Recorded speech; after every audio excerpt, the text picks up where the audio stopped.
வாலிபர்களே, இந்த ஊருடைய தலையெழுத்தே நீங்கள் தான். ஒவ்வொரு சொற்பொழிவிலும் நாங்கள் உங்களை மென்ஷன் பண்ணுவது, நாங்கள் உங்களை விழித்து பேசுவது, எங்களுக்கு இந்த மார்க்கத்தை வளர்ப்பதற்கு ஒரே ஒரு சாதனம் நீங்கள் தான். நீங்களே வழிதவறி போனா யாரை வச்சு நாங்க மார்க்கத்தை வழி நடத்துறது? நீங்களே தடம் பதித்த வாலிப சமுதாயம் தடம் புரளும் போது யாரை வைத்து இந்த இஸ்லாத்தை இந்த காலத்திலே ஹயாத்தாக்குவது? எந்த ஊருக்கு போனாலும், எந்த ஊருக்கு பயானுக்கு போனாலும் வரக்கூடிய முதலாவது பயானுக்கு எடுத்தவங்க வைக்கக்கூடிய, இங்க அப்படி யாரும் சொல்லல, பொதுவாக எனக்கு வரக்கூடிய முதலாவது தகவல் என்ன தெரியுமா? ஹஸரத் கொஞ்சம் போதைப் பொருளை பத்தி பேசுங்க. போதைப் பொருள் யாரு? 75 வயசு உம்மா அப்பா பாவிக்காரல்ல, 17 வயசுல இருந்து ஆரம்பமாகி போகுது. எந்த அளவுக்கு சொன்னா ஸ்கூல்களுக்குள்ளேயும் கொண்டு போறாங்க, அங்கேயும் இங்கேயும் கொண்டு போறாங்க, சிலவங்க கடலுக்கு போறவங்களும் கொண்டு போறாங்க. இப்படி இந்த போதை பரவலாக ஆகி இருக்கிறது. இதை பற்றி கொஞ்சம் எச்சரியுங்கள். நான் கேட்கிறேன் உங்களிடம், இப்போ உள்ள போதை பாவித்தவர்கள் எல்லாம் என்ன போதைக்காரர்கள்? ஸல்லல்லாஹு அலைஹி வஸல்லமுடைய காலத்திலே சஹாபாக்கள் சாராயம் ஹராமாக்கப்படுவதற்கு முன்னால் அவர்கள் ஒவ்வொரு நாளும் சாராயத்தில் மூழ்கி எழும்பியவர்கள். புகாரில வருது, குன்து சாக்கியல் கௌமி ஃபீ பைத்தி அபி தல்ஹா. ஸல்லல்லாஹு அலைஹி வஸல்லமுக்கு பணிவிடை செய்த 10 வருடங்கள் பணிவிடை செய்த அனஸ் ரலியல்லாஹு அன்ஹு சொல்கிறார், நான் தான் சஹாபாக்களுக்கு சாராயத்தை ஊத்தி கொடுப்பேன் அபூ தல்ஹாவுடைய வீட்டிலே. சாராயம் சப்ளை பண்றதே நாங்க தான். ஒரே ஒரு அறிவித்தல் வந்தது, ஏ சஹாபாக்களே, ஏ முஸ்லிம்களே, அல்லாஹ் மதுவை ஹராமாக்கி விட்டான். நாங்கண்டா சொல்லுவோம், கொஞ்சம் ஒழுங்கா விசாரிச்சுட்டு வாங்க, கையில் இருக்கிறத குடிச்சிட்டு தான் அடுத்த வேலையை பார்ப்பான். அல்லாஹ் மதுவை ஹராமாக்கி விட்டான். அனஸ் ரலியல்லாஹு அன்ஹு சொன்னாங்க, அந்த சத்தம் காதில் கேட்டதுதான் தாமதம். கைகளில் ஏந்தப்பட்டு கொண்டிருந்த மது குவளைகள், மது கோப்பைகள் கீழே விழுத்தாட்டப்பட்டு காலில் போட்டு மிதிக்கப்பட்டது. அனஸ் ரலியல்லாஹு அன்ஹு சொன்னாங்களா, என்னடா இந்த சாராய கோப்பைக்கு வந்த நிலைமை? கொஞ்ச நேரத்துக்கு முன்னாடி தான் வாயில வைத்துக் கொண்டு முத்தம் கொடுத்து கொண்டிருந்தார்கள், இப்ப காலில் போட்டு மிதிக்கிறான். மதீனாவிலே ஒரு தெருவிலே மது ஆறாக ஓடியது, சாராயம் ஆறாக ஓடியது. நாம் போன நேரம் அந்த இடத்தை மதீனா வாசிகள் கொண்டு போய் நமக்கு காட்டினார்கள். அந்த இடத்தை கூட அடையாளப்படுத்தி வச்சிருக்கிறாங்க. இந்த பகுதியால தான் ஸல்லல்லாஹு அலைஹி வஸல்லமுடைய காலத்தில் மது ஹராமாக்கப்பட்ட நேரத்தில் ஆறாக ஓடிய இடம் இதுதான். அல்லாஹ் வானான்டானா அதுக்கு பின்னால் எங்களால செய்ய இயலாது. ரசூல் வானாம் என்று விட்டார்களா, அதுக்கு பின்னால் எங்களால் செய்ய முடியாது.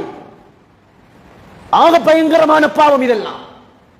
இன்று இந்த காலத்திலே ஏன் முஸ்லிம்களுக்கு இவ்வளவு பிரச்சனை தெரியுமா? அல்லாஹ் வானாம் என்று சொன்னவைகள் அதிகமாக முஸ்லிம்களிடம் சர்வசாதாரணமாக நடக்கிறது. அதுல ஒன்றுதான் இந்த போதை. சொன்னாங்க ஸல்லல்லாஹு அலைஹி வஸல்லம், நசாயில வார சஹீஹான ஹதீஸ், யார் ஒரு தரம் குடிப்பாரோ, ஒரு தரம், அது ஒரு கிளாஸா இருக்கலாம், அல்லது வேற வேற சாமானா இருக்கலாம், அல்லது ஒரு கரண்டியா இருக்கலாம், அல்லது மருந்து கரண்டிலையா இருக்கலாம், ஒரு தரம் அவர் பாவித்தால் 40 நாட்களுடைய அவருடைய தொழுகையை அல்லாஹ் ஏற்றுக்கொள்ள மாட்டான்.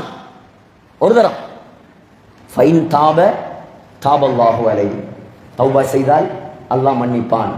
வைன் ஆத சானியா, இரண்டாவது தரம் அவர் பாவித்தால் மீண்டும் 40 நாட்களுடைய தொழுகைகளை அல்லாஹ் ஏற்றுக்கொள்ள மாட்டான். தௌபா செய்தால் அல்லாஹ் மன்னிப்பான். வைன் ஆத சாலிசா, மூன்றாவது தரம் பாவித்தால் மீண்டும் 40 நாட்களுடைய தொழுகை அல்லாஹ் ஏற்றுக்கொள்ள மாட்டான். மீண்டும் தௌபா செய்தால் அல்லாஹ் மன்னிப்பான்.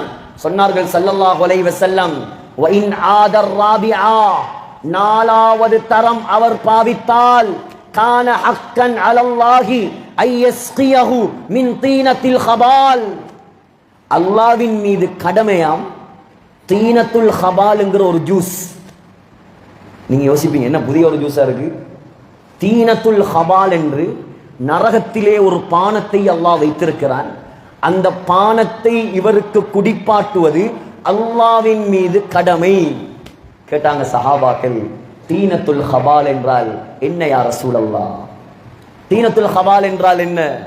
சொன்னார்கள் ஸல்லல்லாஹு அலைஹி வஸல்லம், நரகவாதியுடைய உடம்பிலிருந்து வெளியாகக்கூடிய, புண்களிலிருந்து வெளியாகக்கூடிய சீலும் சலம், இதை குடிப்பாட்டுவது அல்லாஹ்வின் மீது கடமை. குடிக்கேலுமா சகோதரர்களே? குடிக்கேலுமா? சிந்தியுங்கள் வாலிபர்களே. உங்களோடு எத்தனையோ பேர் இருப்பார்கள், எத்தனையோ வாலிபர்கள் இருப்பார்கள். இதெல்லாம் சர்வசாதாரண பாவமாக இந்த முஸ்லிம் சமுதாயங்களில் நடந்து கொண்டிருக்கிறது. மக்களை அல்லாஹ்வின் பக்கம் நெருக்கமாக்குங்கள், அல்லாஹ்வோடு தொடர்பாக்குங்கள், பள்ளியோடு நெருக்கமாக்குங்கள், ஈமான்தாரிகளாக மாற்றுங்கள். அல்லாஹ் எதை வானாம் என்று சொன்னானோ அதை விடுங்கள். உங்கள் ஊர் தலை தூக்குவதற்கு ரெண்டே ரெண்டு விடயத்தை நீங்கள் கையில் எடுத்தால் போதும். ரெண்டு விஷயம், மிச்சம் மலைய பெருட்ட தேவல். ஒன்று, அல்லாஹ்வுடைய கடமைகளை சரியாக செய்யுங்கள். தொழுக கடமையா? தொழுகையை சரியா செய்யுங்க. இந்த கதைத்தான் நான் சொன்னேன், தொழுகட விஷயத்துல விளையாடாதீங்க, தொழுகட விஷயத்துல பொடுபோக்கு செய்யாதீங்க, தொழுகைக்கு மதிப்பு கொடுங்க. அல்லாஹ்வுடைய கடமைகள், ஜகாத் கடமையா? ஜகாத்தை கொடுங்க. ஹஜ் கடமையா? ஹஜ்ஜ செய்யுங்க. நோன்பு கடமையா? நோன்பு பிடிங்க. அல்லாஹ்வுடைய ஃபர்துகளை சரியாக செய்யுங்கள். இரண்டாவது, அல்லாஹ் எதை வேண்டாம் என்று சொன்னானோ அதை செய்யாதீர்கள். அல்லாஹ் எதை வானான்னு சொன்னானோ அதை செய்யாதீங்க. இந்த ரெண்டையும் செஞ்சா போதும், உங்களோட ஊர் தலை தூக்க ஆரம்பிக்கும், உங்களோட ஊர் கொடி கட்டி பறக்க ஆரம்பிக்கும், உங்களோட ஊர் முன்னேற்றம் உள்ள ஊராக மாறும். சகோதரர்களே, வாலிபர்களே, அல்லாஹ்வை அடைவதென்றால் லேசாக அடைய முடியாது. முதலாவது, அல்லாஹ் வேணாம் என்று சொன்ன காரியங்களை நாம் விட வேண்டும்.